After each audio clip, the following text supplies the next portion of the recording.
modelos conceptuales de taludes.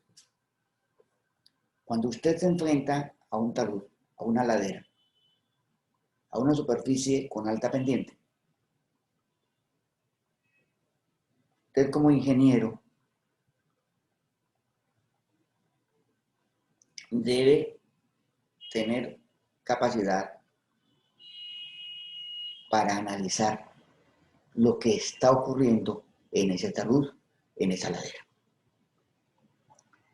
Esa conceptualización es muy importante para tomar decisiones en diseños viales, en diseños de obras de infraestructura, porque nosotros tenemos que garantizar la estabilidad de ese talud.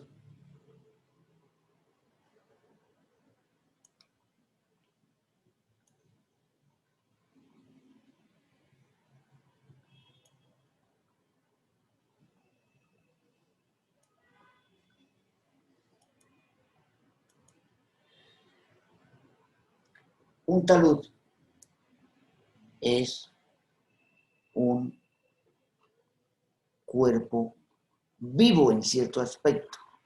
Vivo en el sentido que está sufriendo un proceso o puede sufrir un proceso de inestabilidad. Puede presentar movimientos, puede presentar desplazamientos. En ese aspecto debemos considerarlo como un elemento vivo dentro de la naturaleza. Un talud puede desplazarse. Un talud puede fallar por acción de las fuerzas gravitacionales y otro tipo de fuerzas.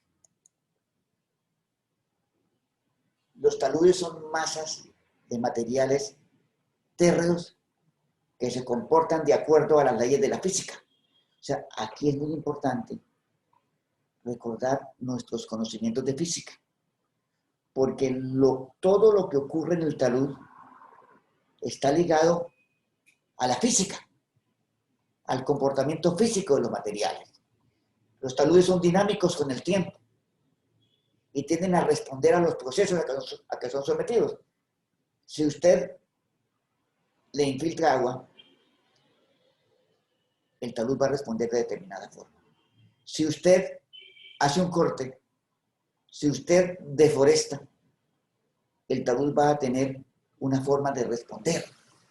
Va a responder de determinada manera. Las lluvias, los sismos, la intervención antrópica afecta el comportamiento de los taludes. Un talud es estable, pero no puede usted asegurar, a menos que haga un análisis detallado, que va a ser estable en forma permanente hacia el futuro. Un talud es aparentemente estable, puede convertirse por alguna circunstancia, por alguna modificación en su estado físico, puede terminar siendo un deslizamiento de tierra.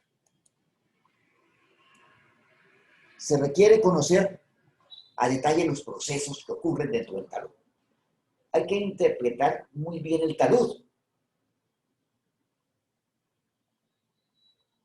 Y para interpretarlo hay que conocerlo. Igual que con un ser vivo. Para poder interpretar cómo es su comportamiento, tenemos que conocerlo internamente,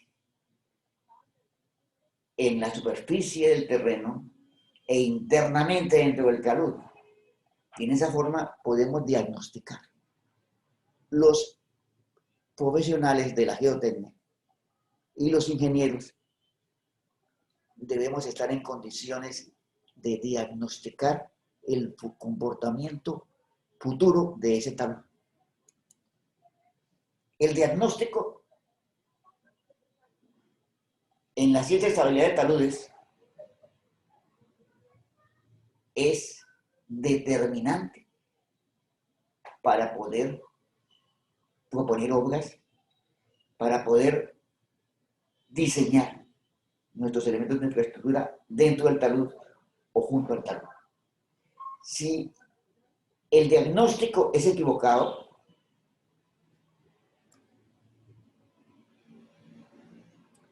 usted puede tener dificultades. Debemos ser capaces, así como el médico puede diagnosticar un paciente, el ingeniero debe estar en capacidad de diagnosticar el comportamiento futuro del talud.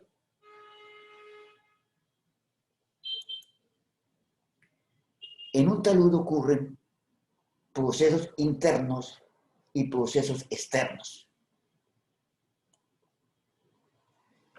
Esos procesos dependen de muchos elementos, de las fuerzas gravitacionales.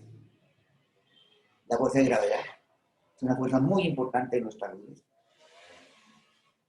Las fuerzas hidráulicas, las fuerzas sísmicas, procesos físicos y también procesos químicos. Al estar el material saturado, al estar el talud con agua, esa agua puede generar por sus componentes y los componentes químicos de los materiales, puede terminar generándose procesos químicos y esos procesos químicos eventualmente pueden terminar determinando el comportamiento del talud, ocasionando una falla en un determinado momento. O sea, los procesos que ocurren dentro del talud. Usted ve un talud, hoy lo analiza. Es posible que dentro del talud estén ocurriendo cambios físicos, cambios químicos, que esté ocurriendo meteorización, que esté ocurriendo fenómenos de presión de poros, fenómenos internos de erosión. Y esos procesos internos que se presentan en el talud pueden terminar en un deslizamiento de tierra. En geotecnia hay dos formas de analizar un talud.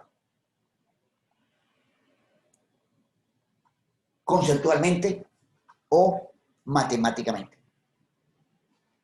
Los modelos matemáticos son muy sencillos. Usted tiene que saber manejar el software y colocarle al software la información que necesita el software para procesar el modelo y darle a usted una información sobre cómo se va a comportar el talud. Ese es el modelo determinístico o modelo matemático. Y están los modelos conceptuales, que es lo que estamos hablando en este momento. Es diagnosticar, poder nosotros entender los procesos que se están presentando o que se pueden presentar dentro de la masa del talud. En el modelo conceptual, usted describe y analiza y valora las características físicas, químicas y ambientales. Un talud aparentemente estable sufre un proceso de inestabilidad, un proceso que conduce a la inestabilidad. Y nosotros debemos, como profesionales,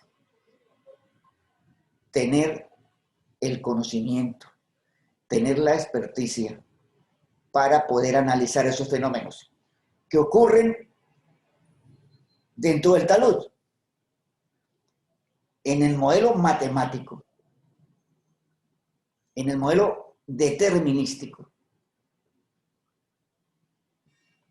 nosotros elaboramos un perfil o elaboramos un talud 3D geomorfológicamente con sus formas, con sus propiedades geotécnicas, con sus elementos geológicos. Y luego se corre el programa y el programa nos va a decir cómo van a ser las deformaciones, cómo es el factor de seguridad a deslizamiento. Modelos matemáticos. El ingeniero tiende a ser más matemático que conceptual por su misma formación en la universidad. La mayoría de los trabajos, evaluaciones en la universidad, se hace mediante modelos matemáticos. O sea, los exámenes son manejo de modelos matemáticos en la mayoría de los casos. La parte conceptual no se tiene en cuenta muchas veces para el modelo matemático y es un error. Nosotros no podemos elaborar un modelo determinístico, un modelo matemático sin que previamente hayamos nosotros realizado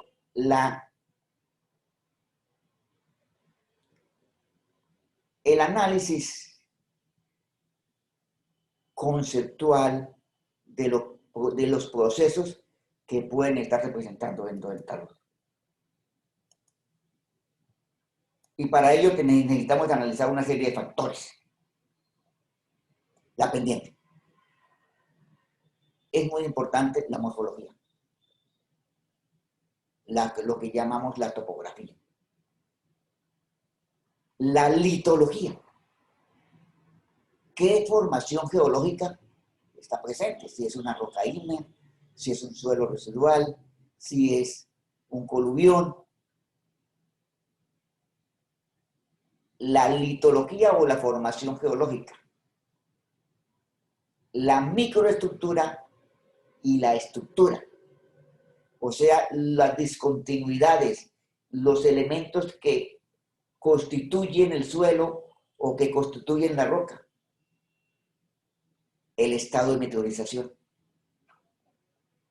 ¿Qué tan descompuestos están los materiales? ¿Cuál es el grado de descomposición? Y en la descomposición, ¿qué elementos quedan de la roca?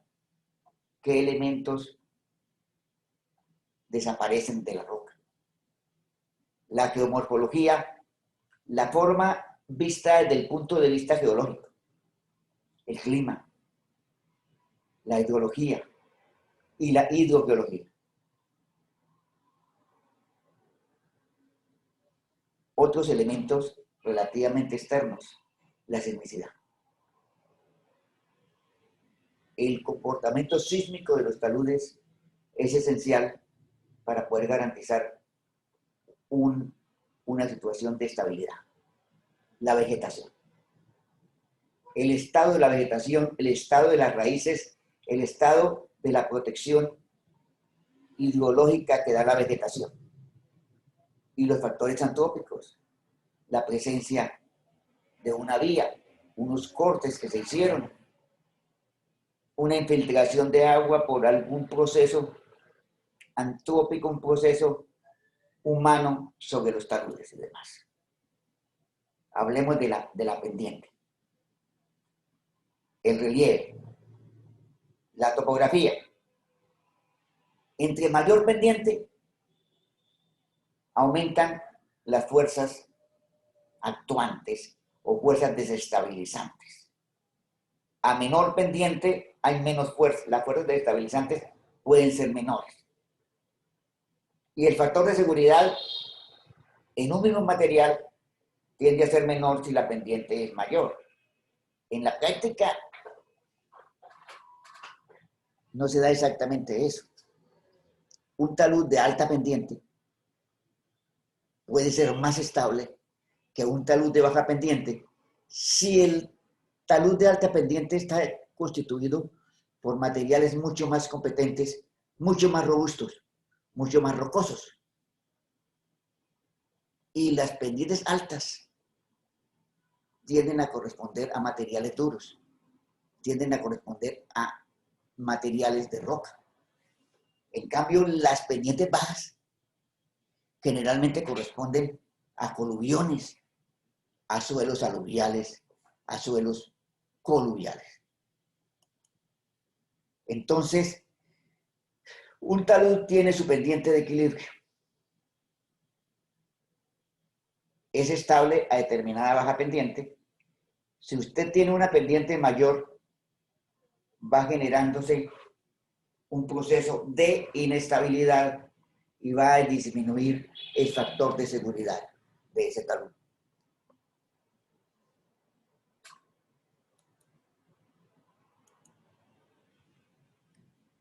Cuando se habla de pendientes, hay un término que utilizamos los ingenieros, que es el de ángulo de reposo. ¿Qué es un ángulo de reposo? Es un ángulo de equilibrio. Si usted supera ese ángulo de reposo, va a tener inestabilidad. Si la pendiente es menor que ese ángulo de reposo, el talud tiende a ser estable. Entonces, es el límite, el ángulo de reposo es el límite en el cual se produce el desequilibrio. Se puede producir una falla. La idea es que los taludes estén a un ángulo de pendiente menor que el ángulo de reposo. El relieve es determinante en la estabilidad de un talud, pero no necesariamente podemos nosotros hacer un mapeo y colocar que las zonas de alta pendiente son inestables y las zonas de baja pendiente son estables. Eso no es así, porque usted no puede trabajar solo con el relieve, solo con la pendiente. Los mapas de pendiente nos dan una información, pero es muy posible que las zonas de mayor pendiente sean las más estables si los materiales son mucho más competentes.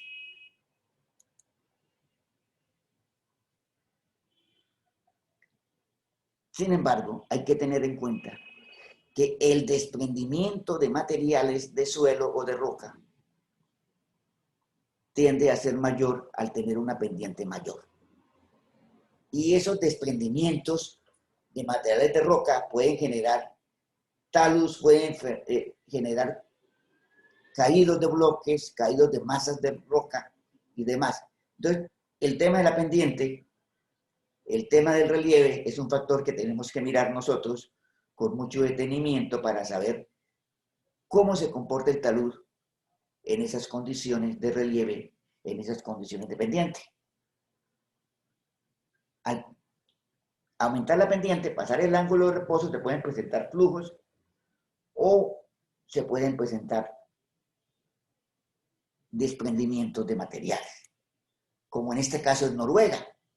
Si vemos esta fotografía, sí, es una roca competente, una roca relativamente dura, pero por los procesos climáticos y teniendo en cuenta esa pendiente tan fuerte, se generan flujos de materiales granulares, como se observa en la diapositiva.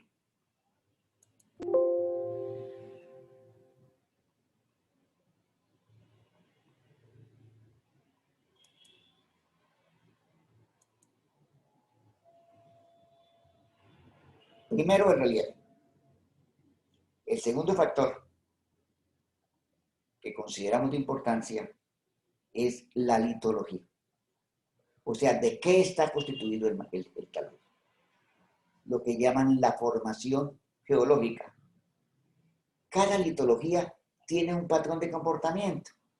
Por eso los geólogos agrupan las áreas de acuerdo a su litología. Dicen, no, esto es formación A, esto es formación B, esto es formación X. Se le coloca un nombre a cada formación para poder identificar que hay cosas en común en toda esa formación que hacen que tengan un comportamiento en muchos casos similar. Entonces, ese patrón típico de comportamiento es muy importante analizar. la litología determina una serie de patrones de comportamiento. Si usted tiene, por ejemplo, como en las diapositivas acá a la izquierda, tenemos un gneiss del macizo himno-metamórfico de Santander. Y en la derecha tenemos un talud en caliza, un talud en suelo residual de rocas calcáreas en el municipio de Málaga, en Santander. Aunque aparentemente hay ciertos elementos similares de comportamiento de los dos taludes que ven acá en la diapositiva, este talud de gneiss está constituido por materiales mucho menos cohesivos, mucho más granulares, principalmente arenas y gravas. En cambio, el talud de la derecha, que son suelos residuales de calizas, predominan las arcillas y los limos. Entonces, cada material va a tener una característica diferente de permeabilidad, potencial de meteorización, erosividad, resistencia al cortante, compresibilidad. Es esencial en todo proyecto que caractericemos la geología. La geología general, o sea, un vistazo a toda el área, como en la fotografía de la izquierda, y un detalle específico de las situaciones locales en cada punto. Aquí debemos poner por a la derecha, que es cierto, es una roca, pero miren la fracturación de la roca, miren el patrón de comportamiento que se nota cuando usted está haciendo el análisis. Usted puede conceptuar y decir, mire, ahí se presentan caídos de roca por el problema de las fracturas, por el problema de la meteorización diferencial. Por eso es útil que nosotros aprendamos a leer los mapas geológicos. Aquí vemos un mapa geológico. Este es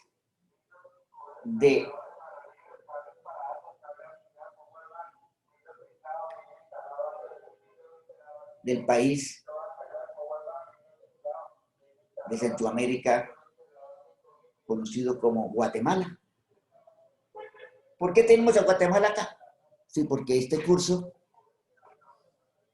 se programó en un momento para dictarlo en Guatemala. En Guatemala tenemos el cruce de una falla geológica importante, de un contacto entre la placa de Norteamérica y la placa de Sudamérica. Y en ese contacto, en la mitad de Guatemala, en la mitad del país, tenemos unos materiales ígneos y volcánicos. Y hacia el norte tenemos materiales sedimentarios. Entonces, cada zona del país, cada zona de Guatemala, tiene materiales litológicamente diferentes. En el sur de Guatemala predominan las rocas de origen volcánico.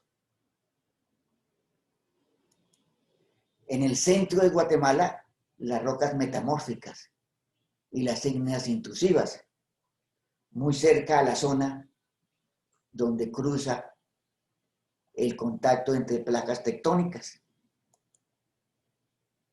Y al norte predominan las rocas sedimentarias.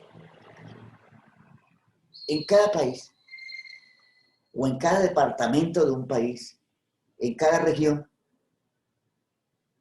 se han elaborado típicamente mapas geológicos, unos más actualizados que otros.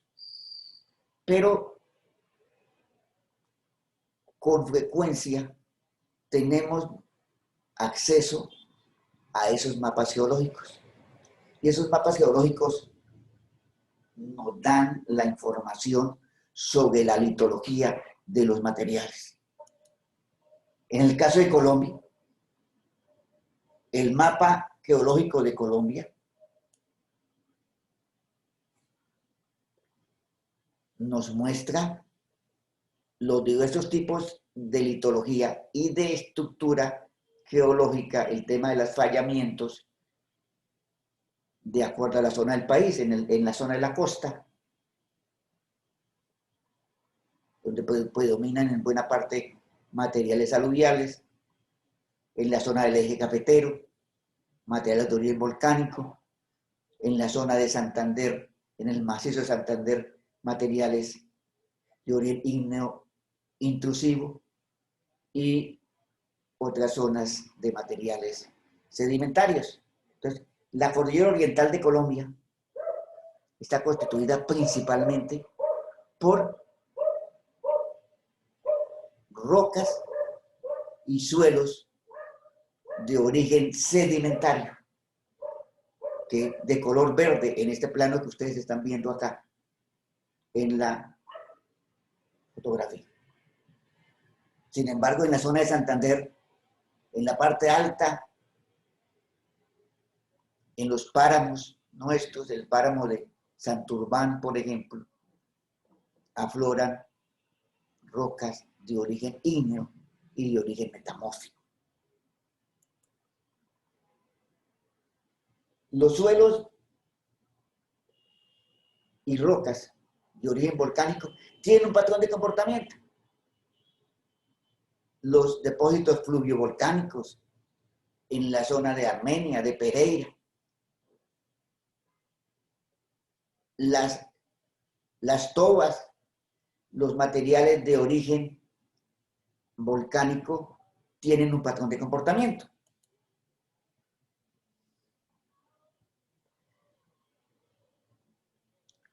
Este patrón de comportamiento depende mucho del grado de solidificación. Una lava está mucho más suelta que una toba, que un basalto. Entre más sólido sea el material, eventualmente es más estable. Y se afecta menos por temas hidrogeológicos, por la entrada de agua a los materiales.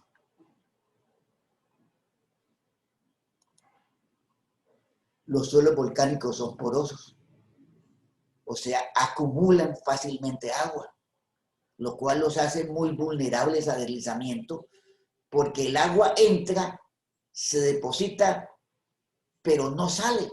O sea, el agua se acumula dentro de los poros de los materiales. En una temporada de lluvias ocurrió un sismo en una zona de materiales volcánicos en el sur de Colombia. Y miren la fotografía. Como los materiales volcánicos estaban llenos de agua, porque son muy porosos, cuando llegó el sismo,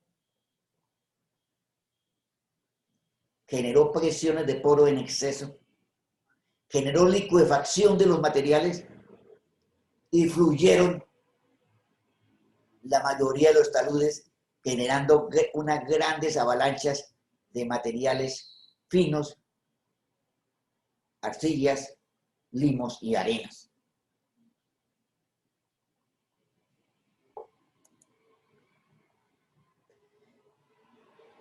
Entre las rocas y suelos de origen volcánico tenemos las cenizas, los suelos residuales de las rocas volcánicas, o sea, rocas volcánicas descompuestas. Los depósitos fluviovolcánicos, muy comunes en la zona de Pereira, de Manizales, de Armenia. Depósitos de coluviones, producto de antiguos deslizamientos de los materiales volcánicos. Entre las rocas tenemos las riolitas con alto contenido de cuarzo, perdón, las tobas que son muy porosas, pero son relativamente duras, las andesitas y los basaltos. Los basaltos tienen poco contenido de cuarzo, las riolitas son de color más claro y tienen mayor contenido de cuarzo. De acuerdo al tipo de roca, si es andesita, si es riolita, si es toba, si es basalto, y si el suelo, si son cenizas, si es suelo residual, si son depósitos fluviovolcánicos, depósitos coluviales de origen inicialmente volcánico, el comportamiento del suelo, el comportamiento del talud va a ser diferente. Y también hay estructura. Ojo a la estructura en los suelos volcánicos, especialmente a la estructura de contacto. O sea, un depósito de cenizas sobre un basalto, sobre una toba. Ese contacto entre el material blando que cayó sobre esa roca y el basamento de la roca puede representar superficies de debilidad que nos pueden generar un deslizamiento.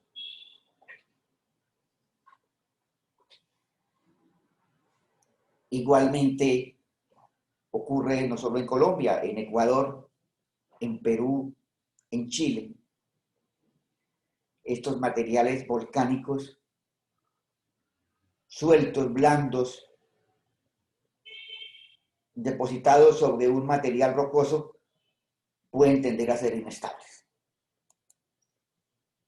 Ahí vemos, por ejemplo, en la zona de Chinchina, en el eje cafetero colombiano, un deslizamiento masivo de unas cenizas que se encontraban encima de un depósito fluvio-volcánico, el cual a su vez se encontraba sobre unos esquistos. Entonces, esas superficies de contacto entre la ceniza, el depósito fluvio-volcánico y el esquisto representan superficies de debilidad, los cuales pueden terminar siendo superficies de deslizamiento. Hablemos ahora de las rocas, de los suelos, de los materiales de origen ígneo e intrusivo, entre los cuales está el granito, la diorita, el gabbro, la dolerita, muy similares a veces en los colores con las rocas volcánicas en ciertos aspectos, debido a que entre más cuarzo tienen son más de color claro, entre menos cuarzo son de color más oscuro. Y es en general los granitos y las dioritas tienden a meteorizar a arenas, a suelos granulares, los cuales pueden generar flujos de materiales granulares como el que se ve en la fotografía de la derecha. Flujos que en estas zonas de alta pendiente terminan siendo unas grandes avalanchas. En las rocas de origen ígneo, intrusivo, se descomponen los feldespatos y el cuarzo tiende a mantenerse, formando los granos de arena. Los granos de arena generalmente son de cuarzo, los feldespatos se meteorizan más fácilmente y se generan depósitos relativamente permeables, relativamente porosos de materiales granulares, los cuales eventualmente, de acuerdo a la estructura, de acuerdo a la pendiente, de acuerdo a las situaciones hidrogeológicas, o sea, al agua, tienen un determinado comportamiento. La descomposición en estas rocas de origen ígneo ocurren principalmente a lo largo de las fracturas. Son materiales típicamente fracturados. Los materiales intrusivos tienden a tener unos patrones de fracturas bastante heterogéneas. Esos patrones generan un proceso de inestabilidad determinado por la presencia de diaplasas, de juntas,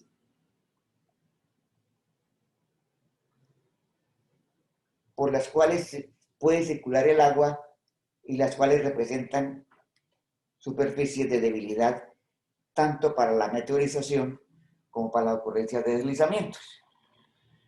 Esa meteorización puede ser incluso esferoidal. Miren esta fotografía. Esto es en la zona cercana a Medellín, en el Batolito antioqueño. Se ve cómo se descompone el granito y se forma como un sistema de bolos que no son aluviales, son roca in situ que ha sufrido meteorización esferoidal. Uno dice, pero esos cantos, ¿quién los metió dentro de la roca? No. La descomposición generó esos bloques esferoidales. La meteorización esferoidal es bastante común en el Batolito antioqueño. Ahora, esta fotografía ya es en el macizo ígneo de Santander, ígneo metamórfico de Santander. Tenemos no una meteorización esferoidal, como en el caso que vimos del Batolito antioqueño en Colombia, sino que el sistema de fracturas genera una estructura bastante, una estructura bastante fracturada, con muchos elementos de meteorización, con meteorización a arena. ¿Por qué predominan las arenas en estas rocas ígneas intrusivas tipo granito? Por la presencia de cuarzo. Entre más cuarzo, más posibilidad de que haya meteorización a arena. Entonces, cuando hay lluvias extraordinarias, ocurren este tipo de deslizamientos. Este caso, por ejemplo, en México, en el sur de México, cerca de la frontera con Guatemala, en Chiapas, el estado de Chiapas en México. Tuve oportunidades de analizar una serie de problemas en México cuando llegó el huracán Stan en el año 2005. Los suelos residuales de granodioritas y metagranitos forman perfiles de hasta 10 metros de profundidad de suelo arenoso. O sea, tenemos hasta 10 metros de espesor de suelo arenoso producto de la meteorización de esas rocas de origen ígneo y eventualmente metamórfico. Y al concentrarse las aguas, por ejemplo, ahí ¿qué ocurrió? Se construyó una vía, que la pueden ver en la parte superior. La vía concentró las aguas de escorrentía en ciertos puntos del talud y se generó una cárcava de erosión que la pueden ver en la diapositiva. Una cárcava de erosión de gran profundidad, prácticamente 10 metros de profundidad, más de 10 metros de ancho. Una cárcava de erosión relacionada con la escorrentía concentrada sobre ese suelo de constitución arenosa con muy poca cohesión, con muy poca cementación. En las zonas de huracanes, son comunes los deslizamientos, especialmente en estas zonas de alta montaña, donde hay materiales residuales, permeables. Llega una lluvia de 100, 200 milímetros en un día, en 2 días. Satura los materiales por su facilidad de su alta permeabilidad y se generan grandes deslizamientos.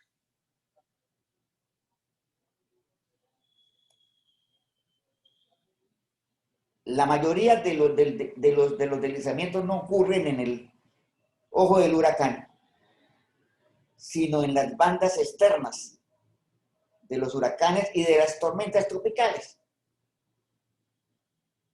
En este caso el huracán Stan generó unas lluvias concentradas de altísima intensidad. Veamos esto. Miren la precipitación. Miren en octubre de 2005. Miren lo que ocurrió el 8 de octubre del año 2005. En 24 horas, 457 milímetros de lluvia. Y los días anteriores, el 6 y el 7, cuando empezaron a llegar las primeras bandas de lluvias del huracán, 57, 41, finalmente 32. Ese 8 de octubre, en las horas de la tarde, se generaron gran cantidad de deslizamientos en la zona de Chiapas, en México, en el año 2005. Veamos algunos de esos deslizamientos. La respuesta fue relativamente lenta.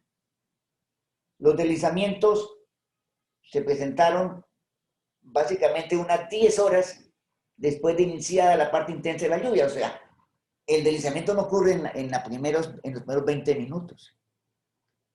Una lluvia que duró 15, 16 horas. Los grandes deslizamientos empezaron a formarse a las 10 horas. La permeabilidad facilitó la infiltración del agua. Cayeron 457 milímetros en 24 horas y esto fue el acabose. Se generaron gran cantidad de deslizamientos. Las vías que en todo el estado de Chiapas quedaron totalmente bloqueadas. Y esos materiales terminaron en las cañadas, en los ríos. Por ejemplo, en Motocintla, en el sector de Motocintla, ver cómo las avalanchas de material que se produjo en los deslizamientos en la parte alta de las montañas arrastró con casas, arrastró con elementos de infraestructura y al menos hubo 100 muertos. Tenemos las desolletas de intensidad de lluvia para el retorno de 10 años. Estamos hablando de 90 a 100 milímetros por hora. Eso es marca mayor. Igualmente para periodos de retorno de 20 años. 60 minutos, 90 milímetros. Incluso esta diapositiva que ven acá, la utilicé como portada para uno de mis libros. Esto es en Chiapas, en México. Pendientes fuertes, materiales muy permeables, perfiles de meteorización. Aquí pueden ser fácilmente de 20 metros, en algunos sitios 10 metros en promedio. Suelos arenosos, granitos meteorizados, o sea, mucho cuarzo, mucha arena. Intervención antrópica importante por varias razones. La deforestación. la construcción de vías y parcialmente el tema agrícola, terminan generando un panorama propenso a grandes deslizamientos. Llegó el huracán Stan, encontró los materiales listos. La intervención antrópica realizada y se generaron deslizamientos de muchos millones de metros cúbicos en 24 horas.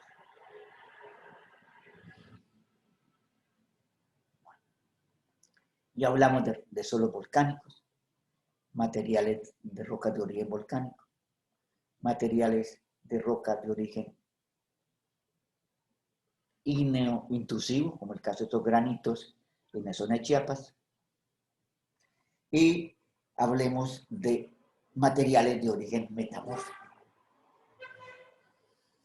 Los procesos metamórficos que se pueden relacionar con otros procesos de la naturaleza, la metamorfosis.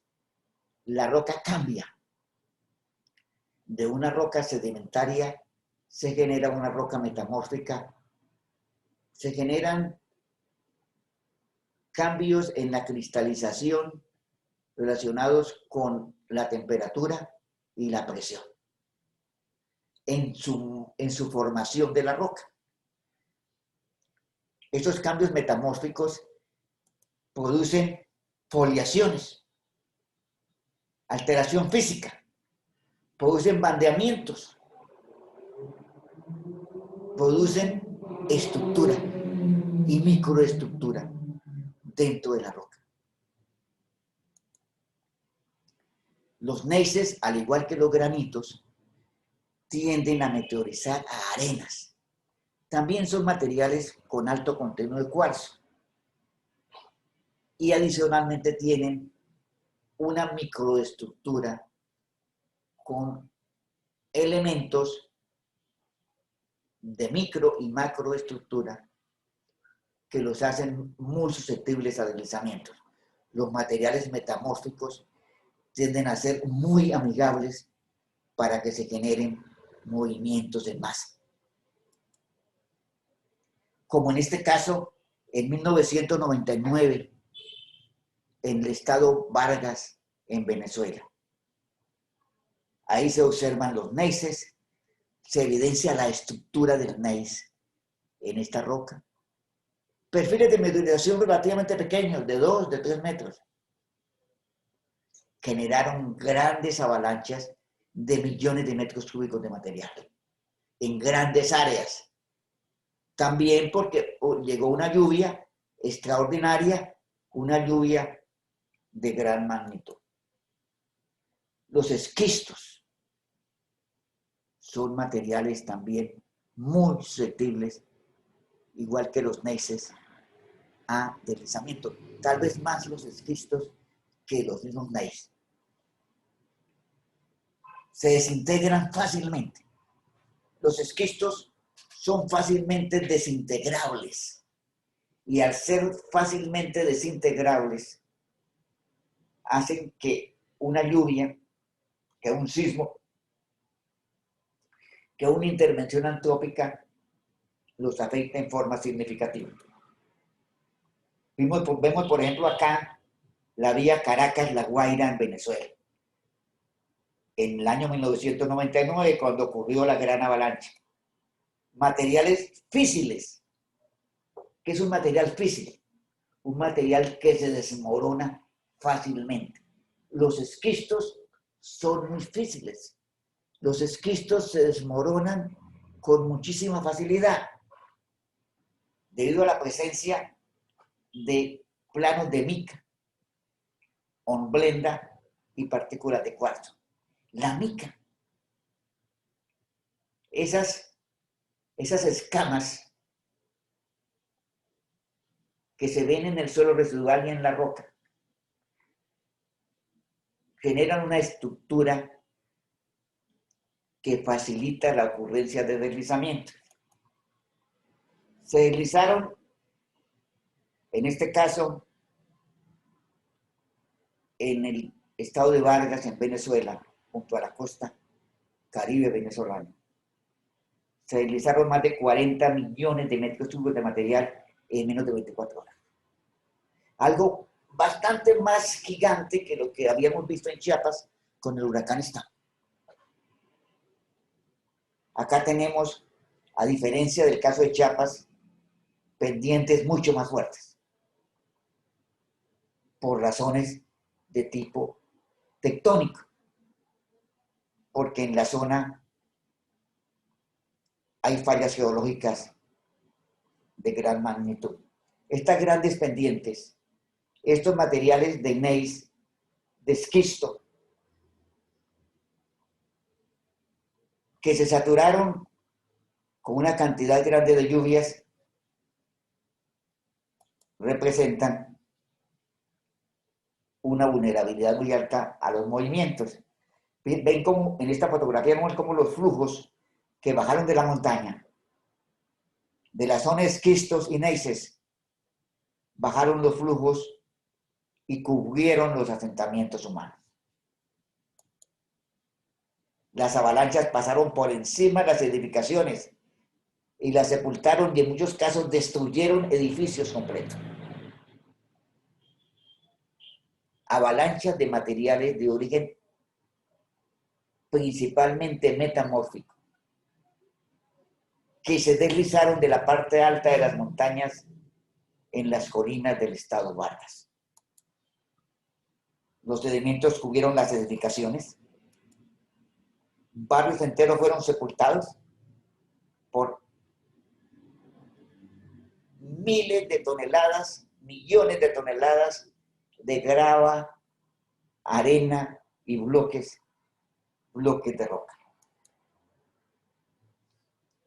Entonces, esas rocas metamórficas tienen su patrón de comportamiento. Esos suelos residuales producto de las rocas metamórficas tienen su patrón de comportamiento. Al igual que los volcánicos, al igual que los de origen no intrusivo. Ahora hablemos de las rocas de origen sedimentario. Este es cerca de Bucaramanga, en la zona del Cerro de la Cumbre, en la localidad de Florida Blanca, en Santander. Ahí hay dos de nuestros geotecnistas analizando la situación de la roca. Tenemos unas areniscas en la parte superior y tenemos unas limolitas en la parte intermedia, la pueden ver acá, unas limolitas y arriba unas areniscas. Ven la estratificación, vean las fracturas, veamos las fracturas relacionadas con procesos tectónicos, por la cercanía de la falla de Bucaramanga y también de una falla este-oeste transversal en la zona. Las areniscas maturas, menos meteorizadas, las limolitas más físiles, con mucho más meteorización en el pie del talud. La erosión diferencial es muy importante en materiales de origen sedimentario. Miren acá, aquí vemos unas lutitas intercaladas con unas areniscas.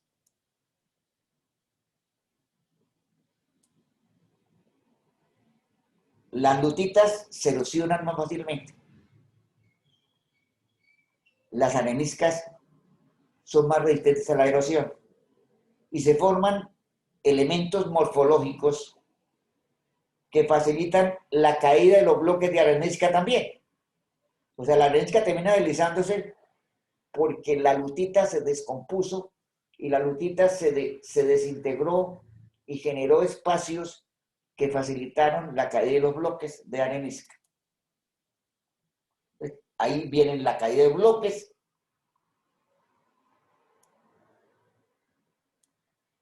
Las areniscas tienen mayor cohesión.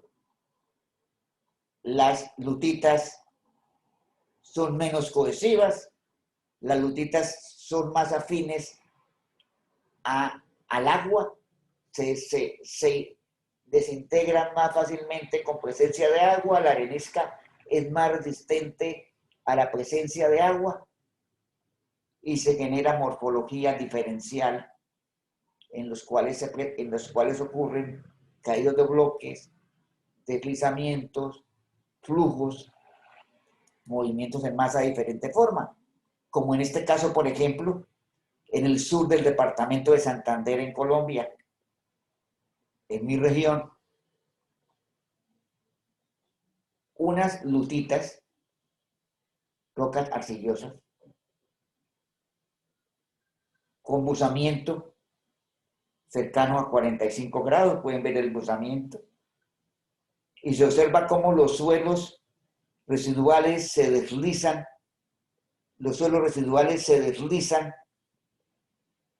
sobre la lutita, sobre la roca arcillosa. Y la presencia de minerales de arcilla activa, de arcilla muy afín al agua,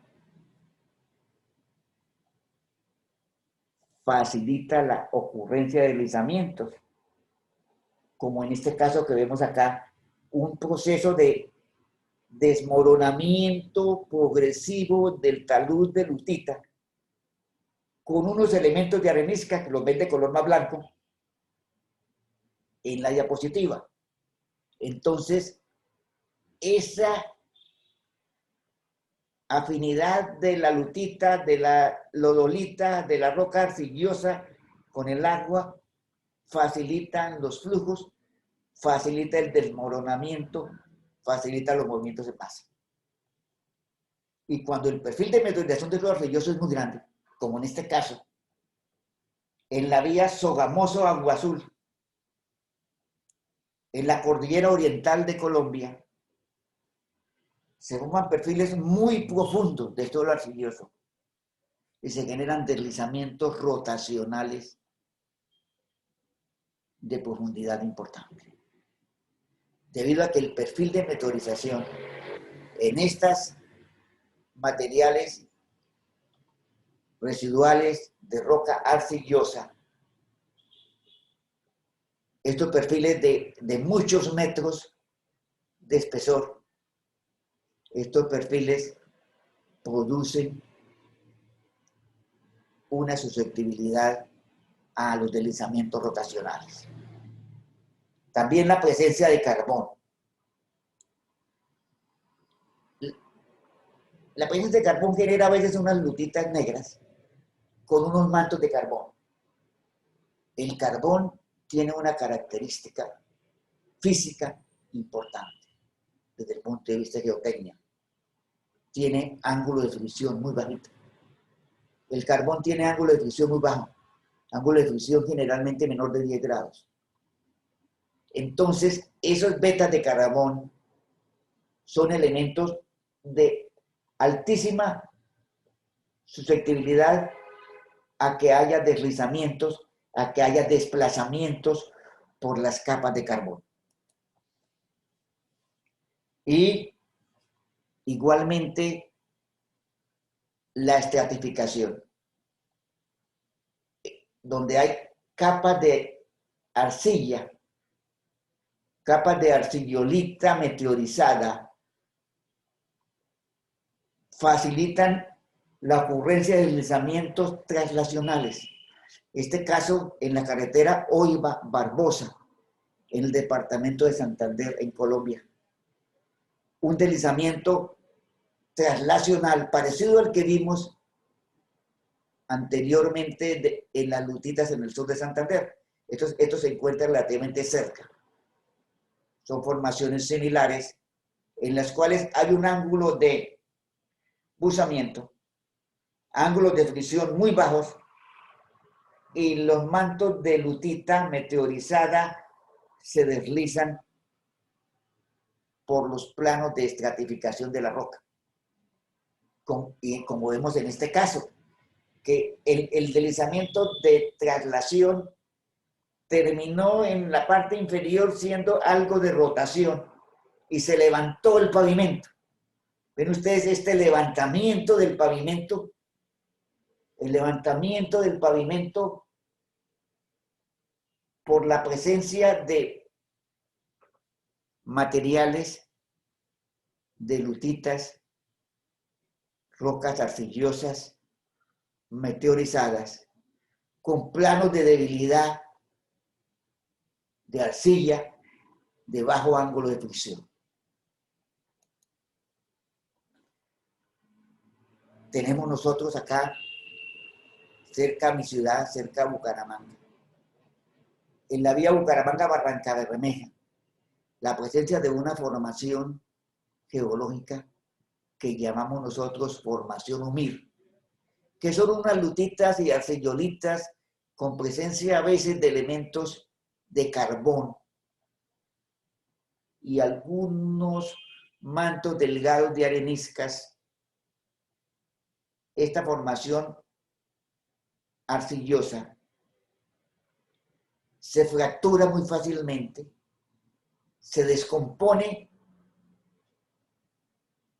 y la presencia de carbón ayuda a la ocurrencia de deslizamiento. En las rocas sedimentarias también tenemos los materiales calcáreos, materiales que se disuelven en agua, las calizas y suelos y rocas calcáreas, los perfiles de meteorización debido a la descomposición física, descomposición química, disolución. Forman perfiles de meteorización diferencial, que tiende a ser no uniforme, es bien diferencial. Y la estructura de la roca, en este caso de roca sedimentaria, vemos acá areniscas, calizas, lutitas. La estructura facilita el desplazamiento de bloques tanto de roca como del suelo meteorizado. A lo largo del plano de estratificación, especialmente ¿sí? Cuando hay anticlinales. Los anticlinales son, por naturaleza, elementos que generan mucha inestabilidad. En los anticlinales, la pendiente de la estratificación tiende a tener un mayor ángulo en el pie que en la parte alta. Aquí tenemos un ángulo de 41 grados en la parte inferior. Esto es en la ciudad de Málaga, en Santander, en Colombia. Y en la parte superior 25 grados. Suelos residuales, calizas meteorizadas, arcillas limosas, con cantos aislados producto de la meteorización diferencial. Ahora, miren este caso. Calizas. Y miren el parecido con los esquistos en el comportamiento. Pendientes muy fuertes, pendientes extremadamente fuertes, estructuras complejas, mucha fracturación de la roca. Ahí se ven los planos de fracturación, descomposición y deslizamientos masivos cuando ocurren lluvias extraordinarias. Entonces, hay unas cosas muy en común cuando llegan lluvias extraordinarias. Si ustedes ven, hay ciertos patrones de comportamiento que tienden a ser relativamente similares, aunque en esencia son diferentes. Las características generales pueden ser parecidas entre el comportamiento del material producto de descomposición de la roca ígnea, la metamórfica, y en este caso la sedimentaria, en este caso calizas, cómo se forman estos deslizamientos planares o desprendimientos de espesores delgados de suelo residual. Y tenemos, para terminar el escenario, los coluviones. Los coluviones son depósitos de antiguos deslizamientos, de antiguos flujos, depósitos de materiales removidos. Los coluviones tienden a ser inestables por naturaleza, porque son producto de la inestabilidad y por lo tanto son muy susceptibles a sufrir deslizamientos. Los coluviones son masas de suelo, a veces con bloques de roca, comúnmente con grandes bloques de roca, en estado prácticamente de equilibrio, que son producto de antiguos movimientos, producto de procesos de inestabilidad. Los coluviones se desplazan con gran facilidad, especialmente cuando vienen temporadas de larga duración, de lluvias importantes.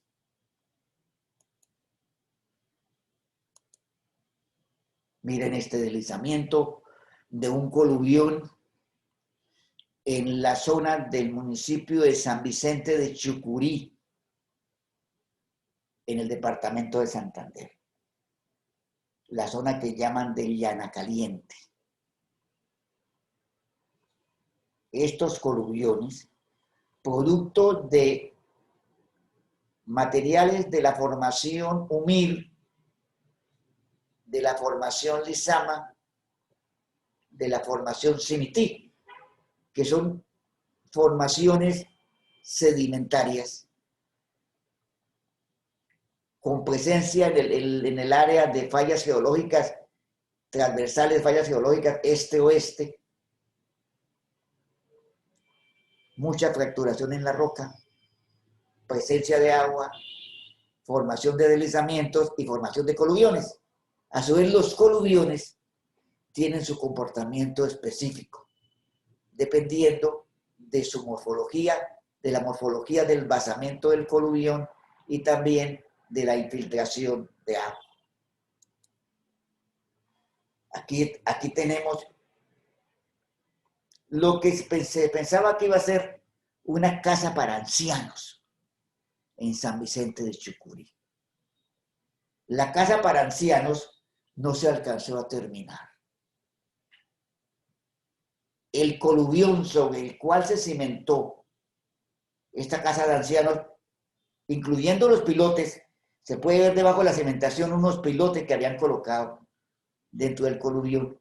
El coluvión, al ser sometido a esta intervención antrópica de corte, de intervención de urbanización, el coluvión respondió con un movimiento que destruyó la casa de ancianos antes de que se terminara de construir la obra.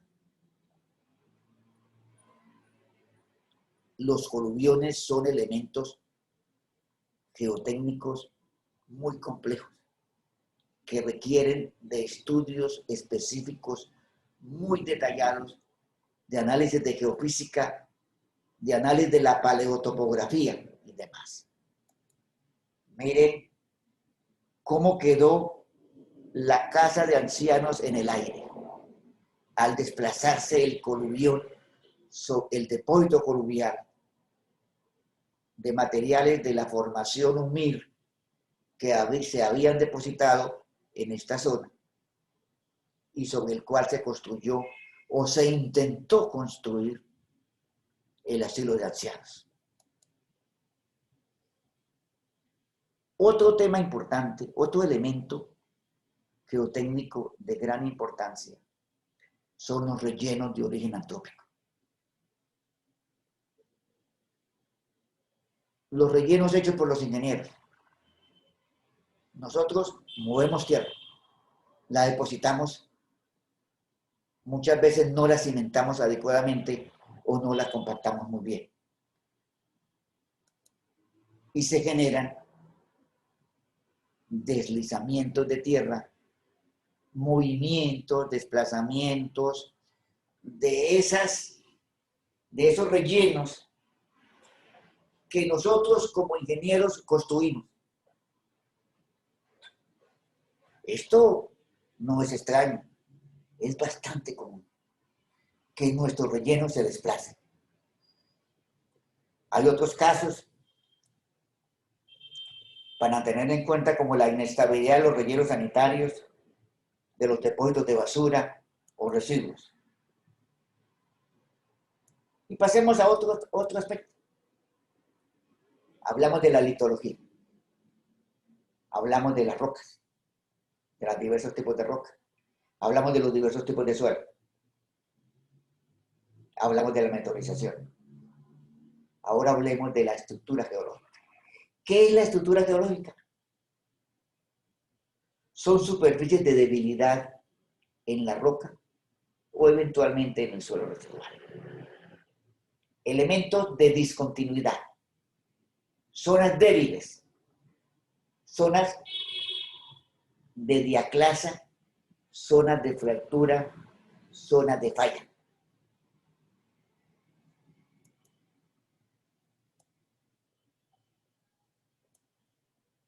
Los planos de estratificación son estructura. La foliación, que la vimos en las rocas metamórficas. La esquistosidad. Las fracturas, que en varias diapositivas que hemos visto anteriormente vimos las fracturas, vimos la esquistosidad, vimos la foliación de las rocas. Y es muy común que esa estructura, ese plano de estratificación, termine siendo una zona de debilidad por la cual se generan movimientos del terreno. La estratificación, superficies de depositación de los materiales. La foliación, que muestra orientación de los minerales. Y las fracturas, que son planos de separación o ruptura. Esas planos de estratificación, esos superficies de foliación, orientación de minerales, y los planos de separación o rotura de la roca representan superficies de debilidad, los cuales pueden facilitar la ocurrencia de deslizamientos de tierra. La estructura hay que analizarla en cuanto a su orientación y en cuanto al estado de la estructura en sí. La orientación, o sea, el rumbo y el buzamiento de cada elemento de estructura de la roca, o sea, de cada elemento de discontinuidad, bien sea orientación de cristales, buzamiento, diaclasa, fractura. Esos ángulos de buzamiento y esos rumbos o dirección con relación al norte de esas discontinuidades son elementos que tenemos nosotros que medir para poder hacer el estudio conceptual de esos taludes. Y la estructura incluye cambios de litología. Ven ustedes de que aparece un manto de carbón, aparece una estratificación arcillosa. O sea, la estructura incluye litología diferente. Aparece arenisca, un plano de estratificación. Luego aparece una limolita o una lutita. Hay cambios de litología a tener en cuenta. Y esa estratificación, esas fracturas, son superficies de debilidad. Miren estas fracturas.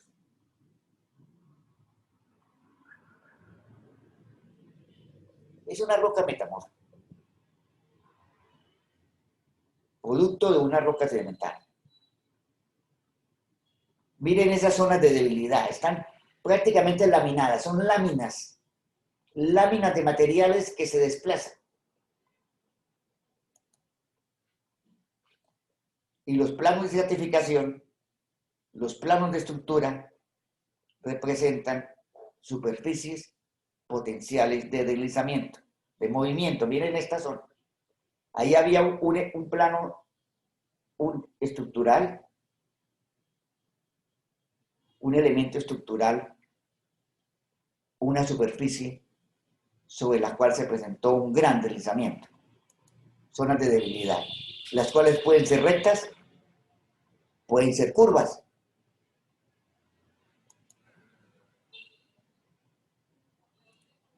Vemos estas fracturas. La estratificación es subhorizontal, vean, subhorizontal de estratificación. Y tenemos unas fracturas semiverticales. Ven ustedes que los bloques se están desplazando. Esos bloques desplazados terminan siendo un caído, terminan siendo un riesgo para la vía. Y muy posiblemente a la hora de construir la vía, tenemos que remover esos bloques de esa estructura, esos bloques de roca que están en condiciones de inestabilidad, los cuales pueden generar esas estructuras. Miren esta superficie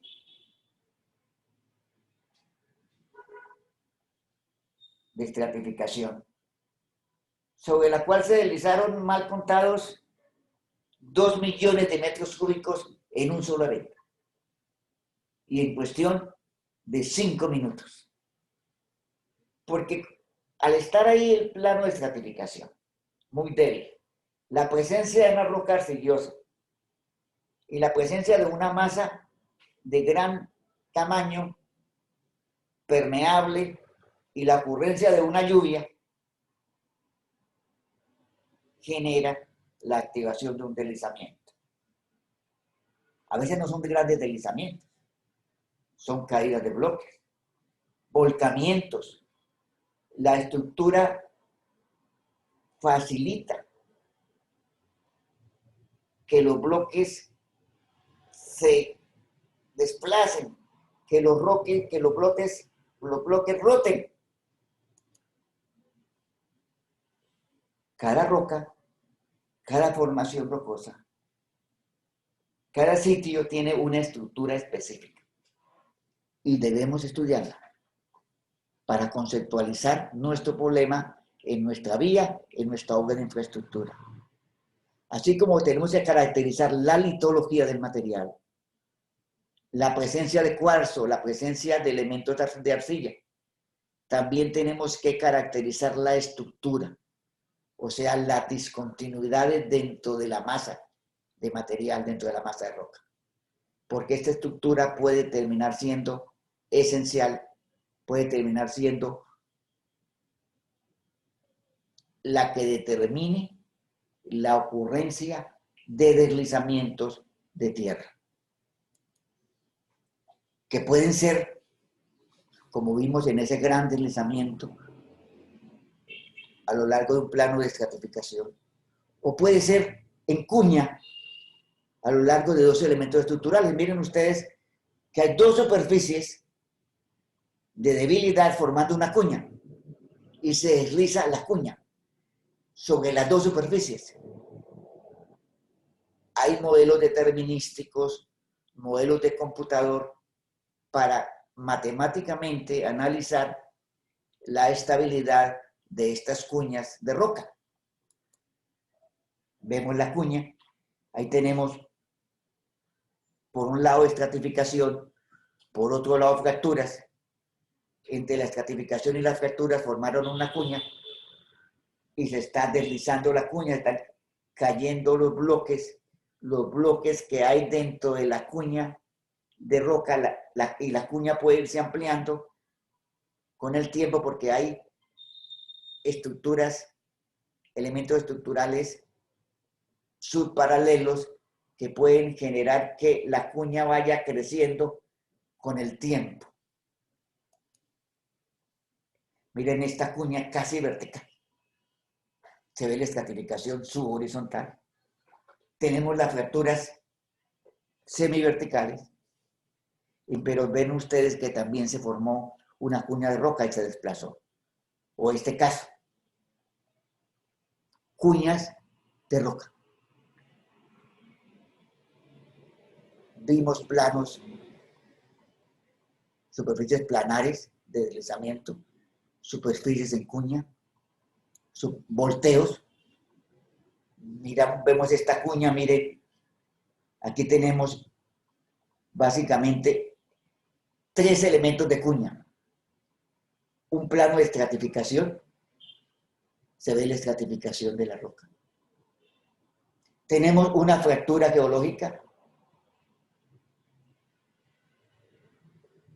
una fractura semivertical, y tenemos otra fractura ortogonal semiparalela al rumbo de la vía.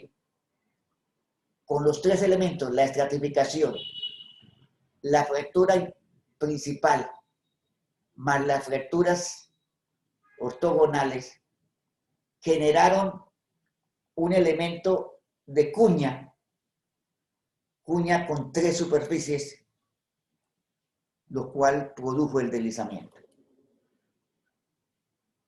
Igualmente, la estructura puede ser tan intensa, o sea, la fracturación puede ser tan grande que la masa de rocas esté totalmente desintegrada y se forman superficies semicurvas de deslizamiento en roca. En rocas muy fracturadas, en rocas donde la estructura es muy intensa en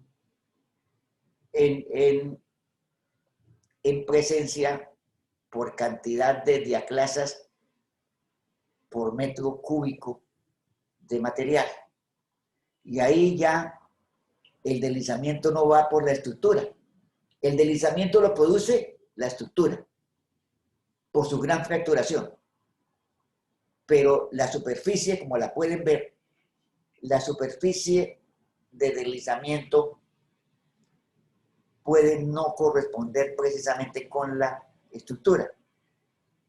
O sea, en rocas fracturadas, la superficie de falla no necesariamente corresponde con la estructura principal. Y cuando hablamos de estructura, hablemos de fallas geológicas. Las fallas geológicas son puntos críticos en las vías, puntos críticos en nuestras obras lineales de infraestructura. Es común que se presenten deslizamientos en la zona donde cruza o donde hay presencia de una falla geológica. Como en este caso que vemos, ustedes ven el material de color rojo, ven el material de color más blanco y se ven las fallas geológicas. Esas fallas geológicas con mucha frecuencia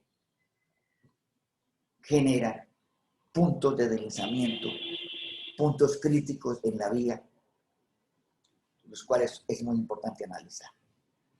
Miren esta falla geológica. ¿Ven el desplazamiento de los bloques de roca en la falla? ¿Se ve el desplazamiento de los bloques de roca en la falla? O sea, el desplazamiento de estos bloques de roca, ustedes pueden ver acá en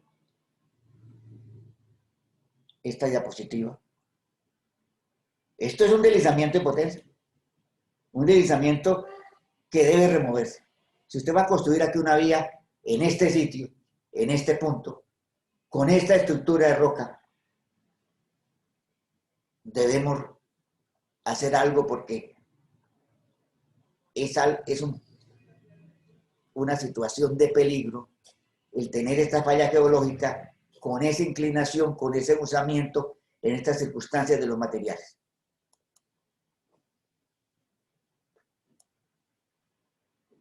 Entonces, la tectónica, la presencia de fallas geológicas, es que la falla geológica no es solamente la falla en sí.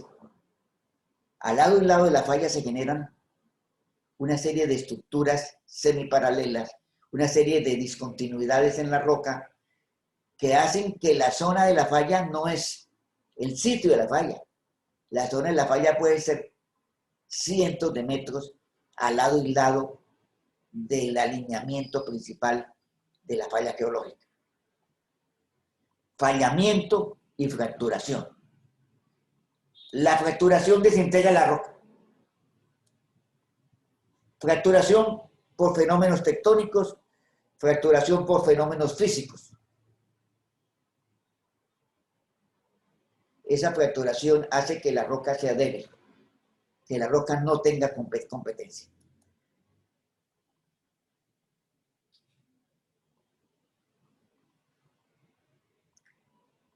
Y es posible que la estructura esté cementada, o sea, que las discontinuidades estén cementadas, que tengan cohesión adentro de la estructura y eso ayuda. Pero típicamente la estructura no está cementada. Típicamente los elementos estructurales de una y otra forma están separados y tienen fricción, pero muy poca cohesión. Hablamos de litología, hablamos de estructura y hablemos de microestructura.